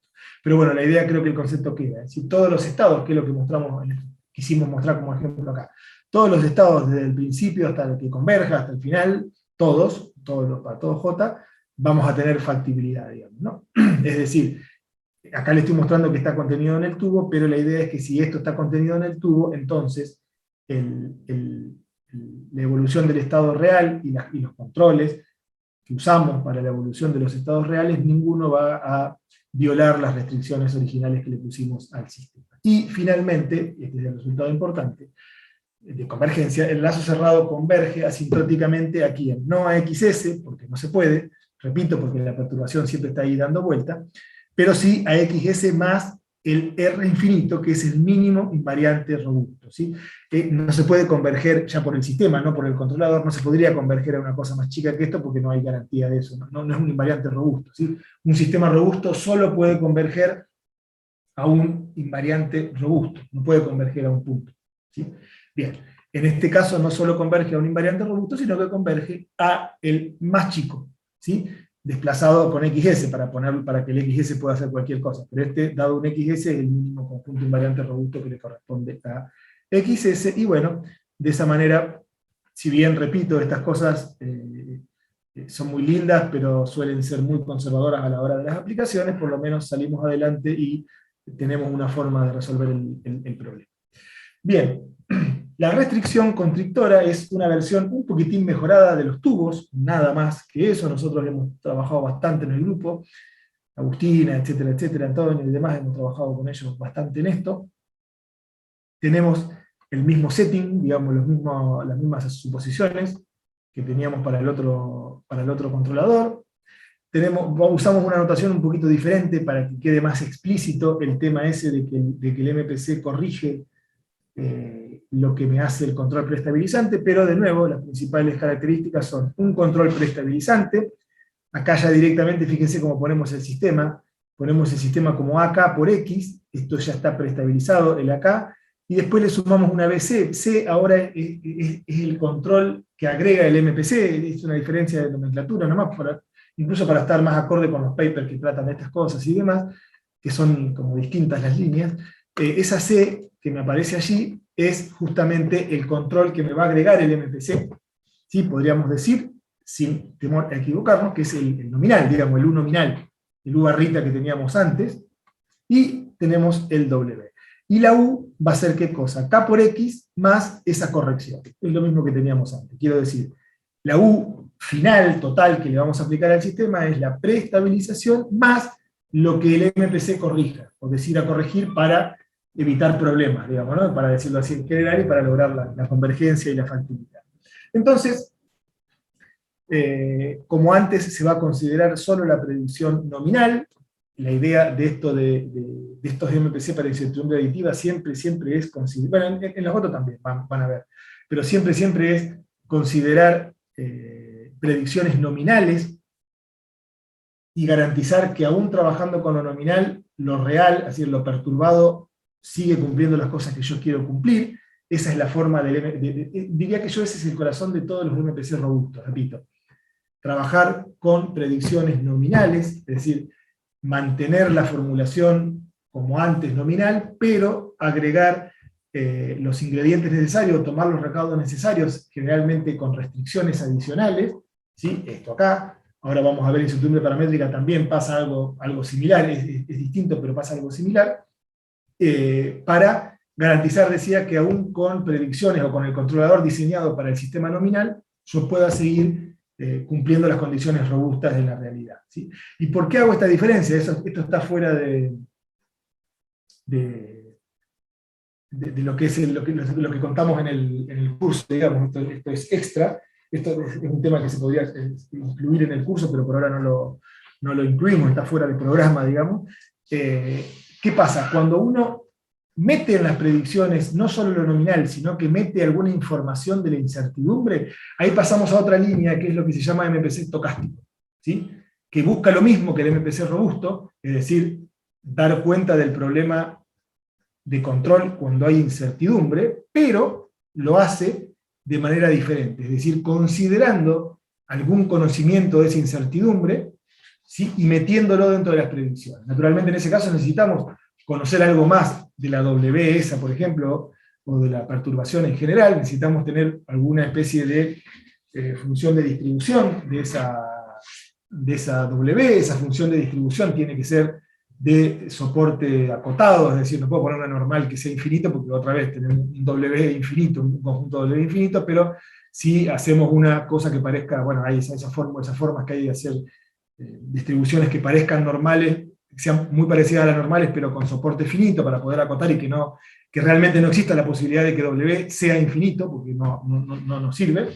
Pero bueno, en ese caso, decía, es importante la diferencia porque cuando ya no considero las predicciones nominales como las consideramos acá, sino que meto de alguna manera esa incertidumbre en las predicciones, eso da origen a toda una línea diferente de MPC para sistemas inciertos, que es lo que se conoce como MPC estocástico. Hay mucho de eso hecho, nosotros también hemos trabajado un poquito de eso y podríamos contarlo también, pero bueno, nada, siempre no podemos contar todas las cosas. Pero está bueno verlo eso, ¿no? Mientras trabajemos con predicciones y con problemas de optimización basado en lo nominal, se llama robusto. Cuando metemos explícitamente alguna información de la incertidumbre, se llama MPC estocástico. Pero bueno, retomamos un poco entonces esta otra idea de una restricción constrictora, es decir, en el caso que teníamos antes, básicamente para hacer la diferencia, voy a volver, les pido que les quede acá, por eso yo puse acá que los conjuntos son iguales, siempre para cada paso de predicción yo le resto lo mismo, ¿sí? Fíjense que el X barrita acá es uno solo, y el X barrita en el programa de optimización es uno solo para todos los XJ, para todas las predicciones hay una única restricción de estado, lo mismo para las U's. Bueno, lo que cambia acá, para ir a los bifes y no recorrer tantas cosas y demás, es que tenemos un X barrita, un conjunto de restricciones de estado para cada J dentro del horizonte de predicción, ¿sí? ¿Y cómo va a ser eso? Fíjense, es el X menos el RJ. Se puede demostrar que no hace falta considerar el R infinito en todos los pasos, sino que algo menos conservador se obtiene si yo le resto, le como, porque es una diferencia de Minkowski, al X, en lugar del R infinito en todos los pasos, le recorro solo el RJ. Con J, repito, de 0 hasta N mayúscula, que es el horizonte de predicción. ¿Bien? Bien, entonces, nada, en ese caso, acá está un poquito diferente el costo. Primero podríamos empezar por que es la versión general del costo que yo tengo. Fíjense, el costo para este MPCT robusto, pero con restricciones constrictoras, como se le llama así, es el costo transiente de siempre, ¿no? Acá tenemos predicción nominal, acá recuerden que la U la pongo sin nominal porque la habíamos definido distinto, era la nominal más la corrección, etcétera, etcétera. Tenemos una penalización terminal y tenemos un costo estacionario o un costo de offset, como se le suele llamar, que de nuevo me penaliza la diferencia entre XA y XS, estrellita, que es el objetivo. Pero esto, como tenemos esa preestabilización, incluso se puede poner de una manera más sencilla como lo que está acá. Se puede demostrar que terminamos en lo mismo. Este trabajo de pasar de acá a acá lo hace la preestabilización. Es decir, tenemos un costo donde, fíjense que la variable de optimización ahora no es U, sino que es C, porque con esta nomenclatura C era esa parte que el MPC corrige de lo que hace la preestabilización. ¿Sí? O sea, nuestra variable de decisión es exclusivamente C, después la acción de control que le voy a aplicar va a tener que ser la K por X barrita más C, naturalmente. Pero bueno, la variable de optimización es esa, y fíjense que tenemos un costo que me penaliza de 0 hasta n-1 solo el CDJ, con una función phi, con una matriz phi que sale de... Bueno, que es una función que es simétrica y positiva, y después solo tenemos que penalizar la distancia del X nominal en el instante 0 respecto de la variable artificial, y penalizarla así con una función P que sale de la ecuación algebraica de Riccati, que es esta que está acá. Digamos. Esto en realidad es decir que yo puedo resumir toda esta sumatoria mediante un solo costo si tomo en cuenta la P, que es solución de Riccati. Pero a los fines de la implementación, con que se entienda esto nomás alcanza. Esto va por otro lado, digamos. ¿Por qué se puede llegar a esta forma? No es difícil, pero va por otro lado. Bien, entonces, el problema de optimización se puede escribir como sigue, que es una versión muy parecida a la que vimos antes de tubo, pero repito, con el detalle de que ahora tenemos restricciones que se van acortando, pero no acortando, a ver, a medida que avanza el sistema real, sino que se van acortando a medida que yo avanzo en las predicciones, digamos, ¿no? Esa es la idea de esto. Entonces, tenemos el mismo sistema puesto diferente, ¿no? Es decir, acá tenemos la variable C, que es nuestra variable de entrada, o nuestra variable de corrección de la entrada, para decirlo mejor. Tenemos que el sistema avanza en forma nominal, con la X barrita y la U. Acá tenemos que el X0 es el X original, no tenemos ese truquito de tener una variable nueva de optimización. Y la U va a ser, bueno, K por X menos XA, X barrita menos XA, más UA más CJ. ¿Sí? Acá lo que hice fue no solo corregir con C la predicción, sino referirla a la variable artificial. Y después acá, esta es la parte fundamental de toda esta programación, o esta estrategia, es que los X nominales y los U no nominales, pero los U completos, ya no tienen que pertenecer a un X fijo, sino que tienen que pertenecer a un X de J, que es este que les presenté en esta parte. ¿Sí? Es un conjunto que se va haciendo cada vez más chiquito. ¿Por qué cada vez más chiquito? Porque los RJ, recordemos que yo les dije que eran los conjuntos alcanzables que iban creciendo con J, iban aproximando el R infinito, pero desde adentro. Bueno, entonces esos RJ crecen a medida que avanza el J. Por lo tanto, perdón, van haciendo que estas restricciones, que estos conjuntos sean cada vez más chiquitos a medida que J avanza. J predicción, siempre pensemos en J predicción, ¿no? Bien. Y, de nuevo, la restricción terminal, también este es el invariante para tracking nominal, le tengo que restar, en este caso, no el R infinito, sino el Rn, ¿sí? Lo cual es un conjunto más chico, digamos, que el R infinito, porque, repito, los R van creciendo. Entonces, ya de por sí, con esa idea de saber que los RJ en general son más chicos que el R infinito, ya es intuitivo que esto es menos restrictivo, que este controlador robusto es menos conservador que el que acabo de presentar de tubos, digamos, ¿no? Tiene sus complicaciones, más complicaciones que el otro, esa es la parte negativa, porque hay que entender, hay que ver cómo programar esto, bla, bla, bla, pero es un poquito menos conservador.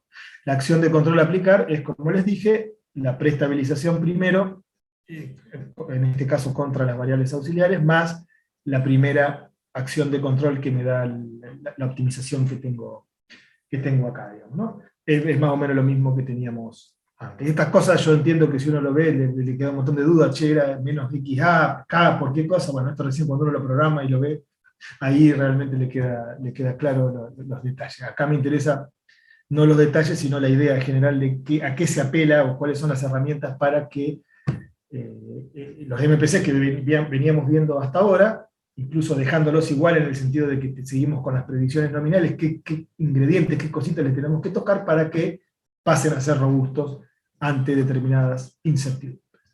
Bien, el teorema formal de esto, bueno, lo que dice, otra vez acá debe estar, porque esto lo copié y lo pegué, debe estar mal acá, debe haber algunos errorcitos ahí de tipeo, de cómo llamé a los conjuntos y demás, pero la idea es que esto, para cualquier condición inicial dentro del dominio de reacción XN, y para cualquier XS, cualquier objetivo de estado, tenemos que la evolución del sistema es factible en forma robusta y admisible, ¿sí? Es decir, que no viola la restricción para ninguna realización de las perturbaciones.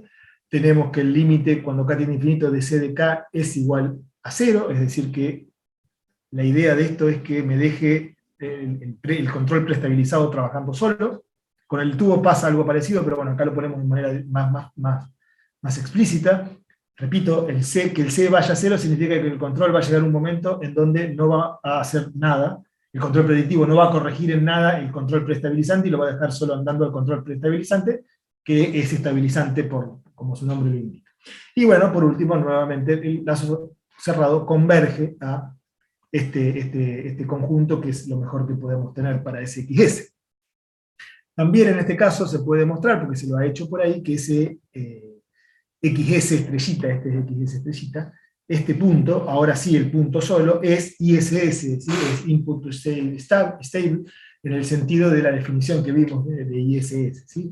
ISS lo que hace es definir más o menos esto en términos de funciones K y KL, digamos, ¿no? Es decir, que la distancia entre X y XS, estrellita, va a estar acotada por una función KL, hasta acá, o sea, sacándole este pedazo, es exactamente lo mismo que teníamos para un sistema nominal, para un sistema sin perturbaciones, pero esta definición de ISS lo que hace es perdonarme esa cota superior, o sea, ampliarla, con una función gamma, que es una función K, ¿de qué cosa? De la norma del W. ¿Sí? Esto significa que cuanto más grande sea el conjunto W grande, cuanto más sea grande el conjunto de posibles realizaciones de la W, bueno, esto no va a converger al punto, no va a converger a 0, sino que va a converger a una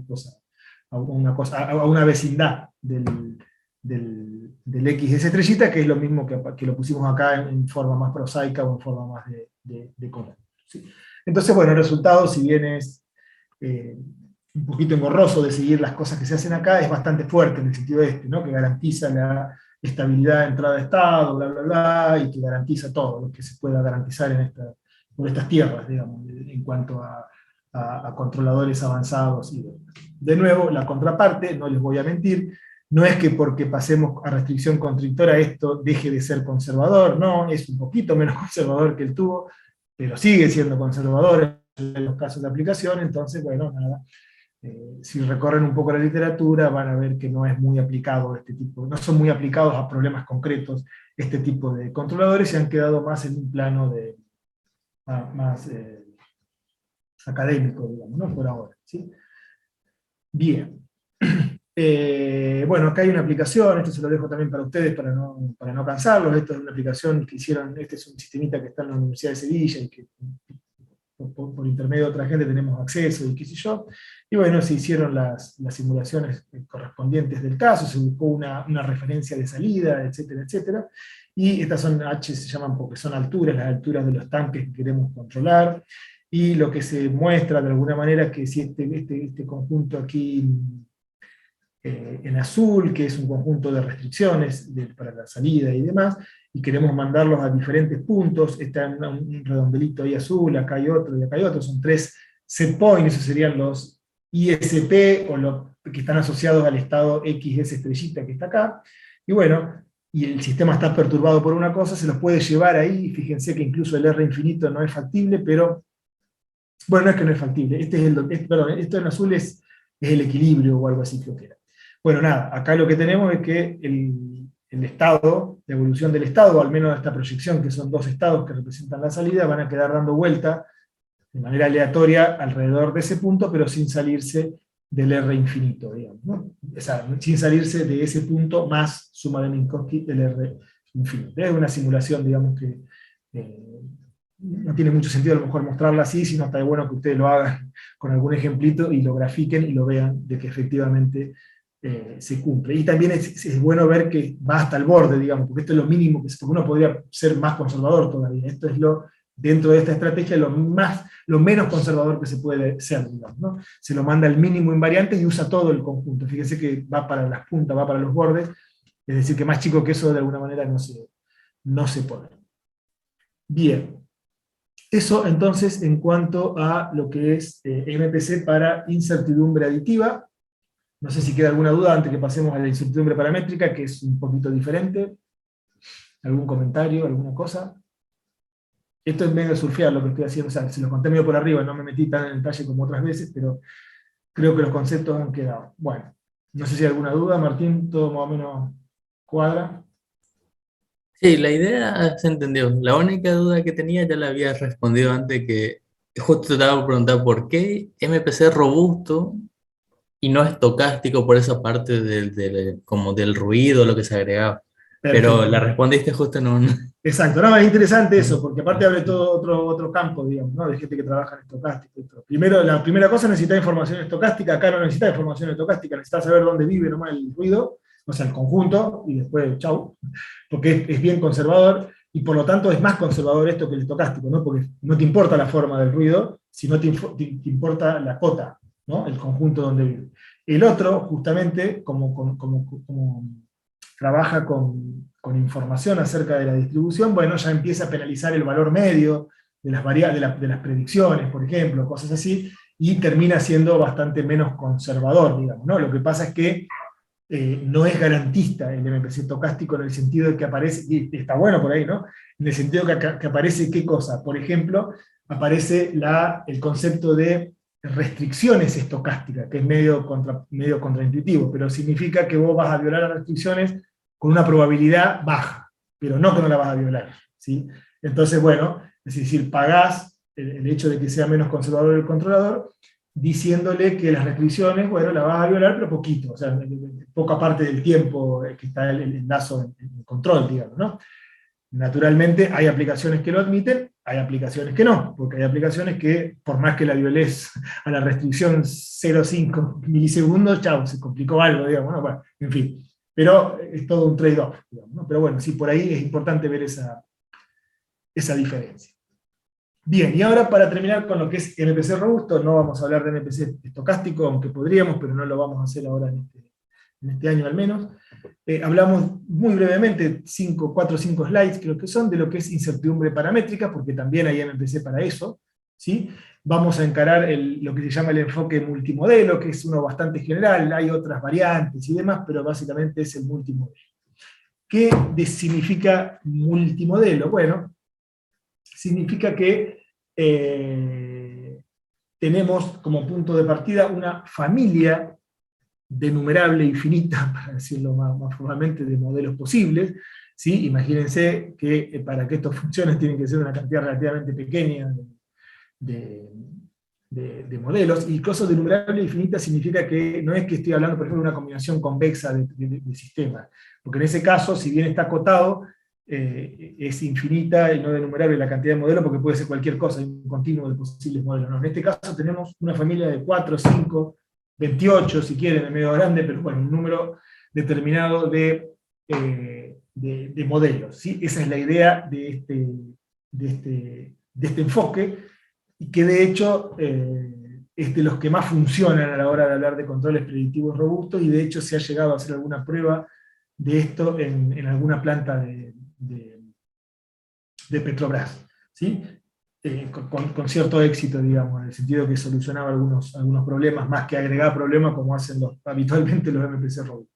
Bien, ¿cuáles son las suposiciones? Bueno, se considera entonces una colección finita de posibles modelos lineales, seguimos con la idea lineal para que sea sencilla la explicación, definida por un conjunto tita, como antes. Este tita abarca un tita 1, tita 2, tita L mayúscula es el total de los modelos, donde tita 1, para simplificar un poco las cosas, está dada por la dupla AI-BI. O sea, cada tita es un modelo lineal, y hay L mayúscula modelos lineales, ¿sí? Imagínense 5 modelos lineales. Bien, Se define θr como que es uno de estos como el modelo real. Esa es una suposición, naturalmente nunca ocurre exactamente eso, pero es una suposición que ayuda mucho y simplifica mucho a la hora de las aplicaciones. ¿Qué quiero decir? Que dentro de esta familia vamos a tener en realidad dos. Uno que es el modelo real, el θr, que es el modelo real, y otro que es el modelo nominal, que le llamamos θno, que también pertenece a esto, y el modelo nominal es el más probable, nada más. De los 5 que tengo, elijo uno que sea el más frecuente, cualquiera, porque no importa cuál elijo como nominal, y existe un modelo real que, claramente, si uno no tendría gracia a todo esto, está dentro de ese conjunto, pero es desconocido. No sé si es el 1, el 2, el 3, el 4, o el nominal, no sé. ¿Sí? De hecho, incluso puede cambiar en el tiempo. O sea, puede estar un tiempo siendo el θ1 y después, dentro de un mes, ser el θ2, ¿no? Pienso en las aplicaciones de Petrobras y demás. Entonces, vamos a suponer que los AI son estables o preestabilizados, si lo quieren, y AI y BI son controlables para que funcione la formulación y demás. Entonces, vamos a tener L modelos, como dije, y acá sí vamos a meter, porque estamos con el enfoque paramétrico, no con el enfoque de las perturbaciones, vamos a considerar el problema de la observación ya metido adentro del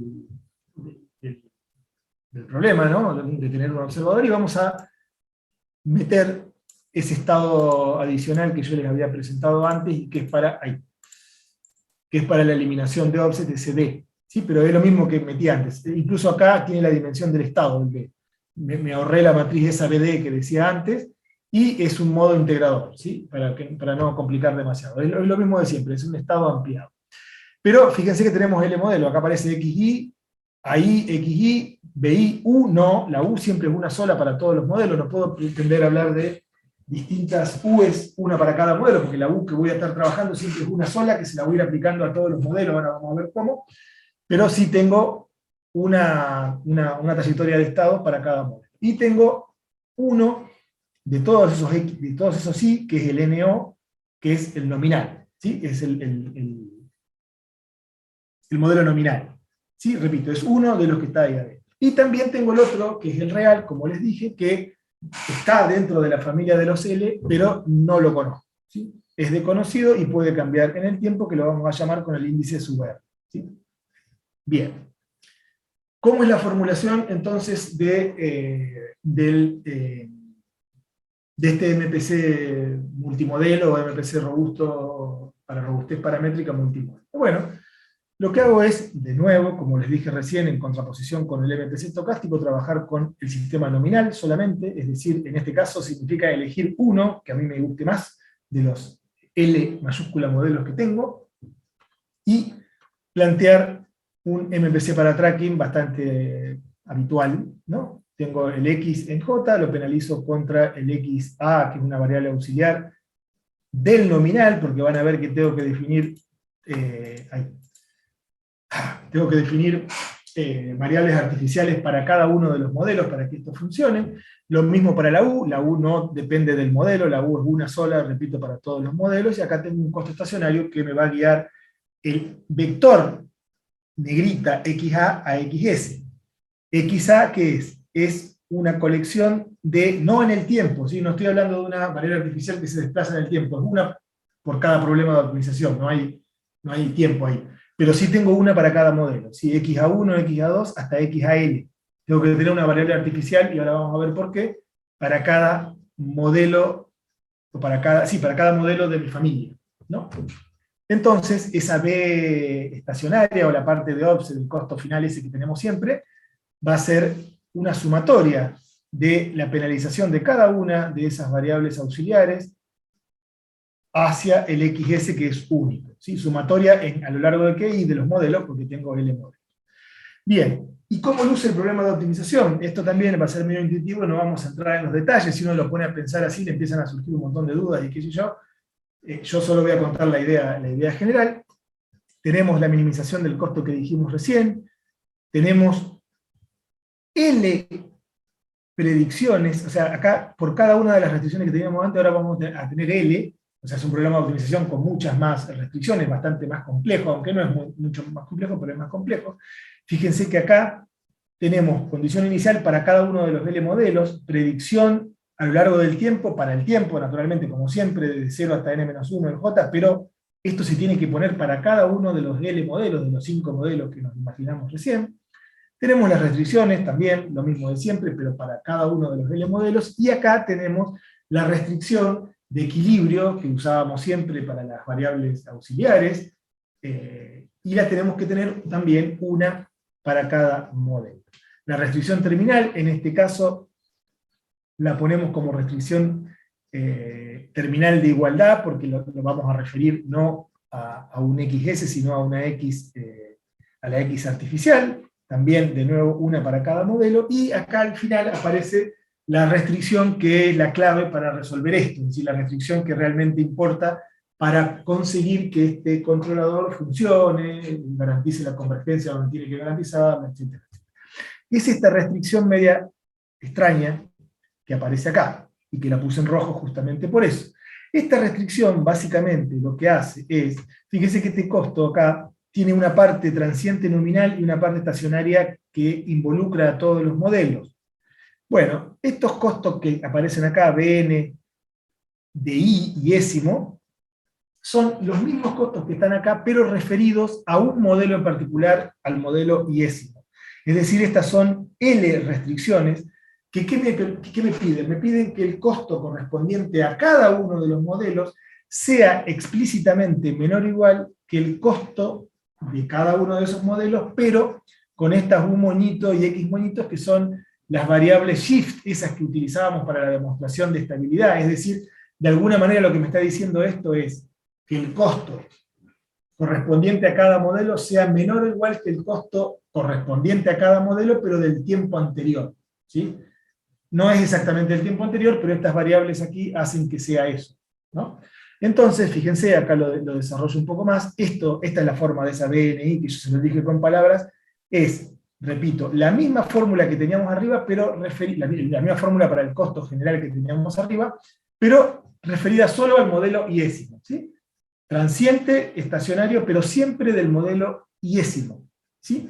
Y todo lo que es moñito son apenas soluciones factibles basadas en el mismo problema, pero en el tiempo anterior. O sea, en el mismo problema o en el mismo modelo, en el tiempo anterior. Entonces, si uno se fija, esto en realidad lo que me está diciendo es que, independientemente de que yo optimice un costo general basado transiente en el nominal y en el estacionario en la suma de todos los modelos, lo que me está diciendo es que los costos individuales de cada uno de esos modelos tienen que ser decrecientes, pero con respecto a sí mismos, ¿sí? No cruzados del modelo 1 con el 3 ni del 5 con el 4, no, siempre con respecto a sí mismos, ¿sí? Bien, y bueno, nada, de esa manera lo que se logra es que se puede demostrar, no lo estoy demostrando, la demostración también lleva unos cuantos pasitos, se demuestra que, con el truquito de que este X es único para todos, ¿sí? Fíjense que acá los emparejo a todos, o sea, el estado inicial del que parte en cada predicción, cada uno de los modelos es el mismo, es el X estimado por el observador, uy, me fui. Acá, es el X observado por el observador, etcétera, etcétera. Si tengo un D, también tengo que ponerlo al D que corresponda, etcétera, etcétera. Entonces, con eso lo que se demuestra es que los costos, no que los costos son, no que el costo, y fíjense lo curioso, no que este costo es decreciente, eso no se puede demostrar, o por lo menos no se demuestra que el costo este es decreciente. Se demuestra que el BN correspondiente solamente al real, que es desconocido, pero tiene la ventaja de que este X se corresponde con el real, es decreciente y cumple las condiciones de convergencia, al menos, y creo que también de estabilidad, no me acuerdo si se demostraba, las condiciones de convergencia que le pedíamos. Repito, parece medio mágico, pero no lo es, porque con el tema del observador se soluciona. Este problema, a diferencia de los otros, no garantiza que el costo que estoy minimizando sea el que decrece, sino que uno de estos es el estrictamente decreciente, porque se basa en la cuestión de que el estado este es el real, digamos, ¿no? Algo por acá decía en ese sentido, digamos, ¿no? Ese estado puede ser el medido, si lo conozco, puede ser el estimado con un D y qué sé yo, en cualquier caso la cosa funciona y la cosa converge, ¿sí? Entonces, bueno, para finalizar, lo digo en forma de teorema, ese sistema controlado con el MPC robusto para multimodelos, conserva la factibilidad para todos los tiempos, etcétera, etcétera, la admisibilidad para todas las perturbaciones posibles. En este caso, las perturbaciones posibles significa que que el sistema real sea cualquiera de los nominales, ¿sí? Solo uno de esos 5 o 10 lo que tengamos. Eso significa para cualquier realización en este caso.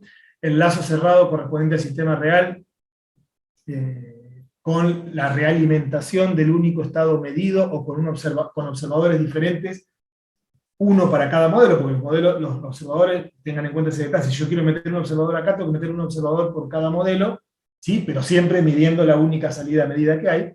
En cualquier caso, el sistema converge asintóticamente a XS. Como acá no tengo una perturbación aditiva, sí puedo garantizar que converge, mientras el modelo quede siendo siempre el mismo, el real quede siempre el mismo, aunque yo no lo conozca, sí puedo garantizar la convergencia a XS estrellita.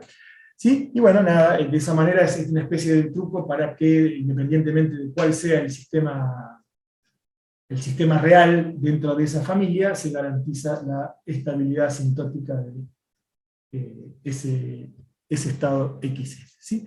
Fue medio rapidín, como lo conté, esto más que lo otro, incluso del multimodelo, pero bueno, nada. Esta es una cosa que es bastante menos incluso conservadora que las otras de tubos, que las otras estrategias de tubos, y etcétera, de incertidumbre aditiva, porque bueno, también las hipótesis son un poco más fuertes. ¿Sí? Yo estoy suponiendo que el modelo es uno de 5, uno de L mayúscula modelos, ¿sí? Pero se demuestra que funciona. ¿Por qué? Porque después el modelo no es, la realidad de la planta, perdón, no es ninguno de esos 5 modelos, como suele ocurrir, pero se parece, y si se parece, ahí entra como la robustez inherente de cada uno de esos controles, o de la estrategia en general, y la cosa, bueno, realmente anda, y bueno, yo por lo menos la experiencia que tengo se han probado en plantas más o menos grandecitas, tanto en simulación como creo que en aplicación. Ahí yo no me metí en los fierros, pero sí en simulación, y efectivamente controladores nominales que no andaban para este tipo de casos sí comenzaron a andar, y bastante bien, sin ser demasiado conservadores, para cuando le poníamos el control robusto y demás. Así que bueno, nada, con esto terminamos entonces la parte de MPC robusto. No sé si queda alguna duda de esta última partecita, independientemente de que lo conté superficialmente. Creo que la idea se entendió hacia dónde. Bien, perfecto. Buenísimo. Bueno, por lo menos para que les quede, y si alguna vez tienen que programar alguna cosa robusta porque hay incertidumbre, bueno, tengan de dónde agarrarse más o menos para salir adelante.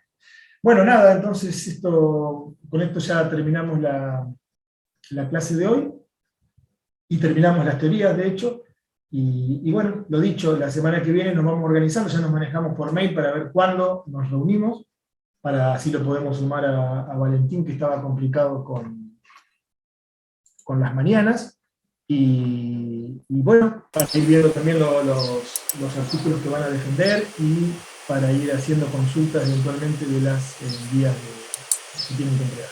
¿Sí? Eso. Bueno, perfecto, entonces. Bueno, perfecto. No sé si hay algún comentario por ahí de alguien. No, por mí está todo bien. Perfecto. Bueno, entonces seguimos en contacto. Cualquier cosa nos manejamos por mail ante cualquier inconveniente. Nos vemos, hasta luego. Nos vemos. Hasta luego.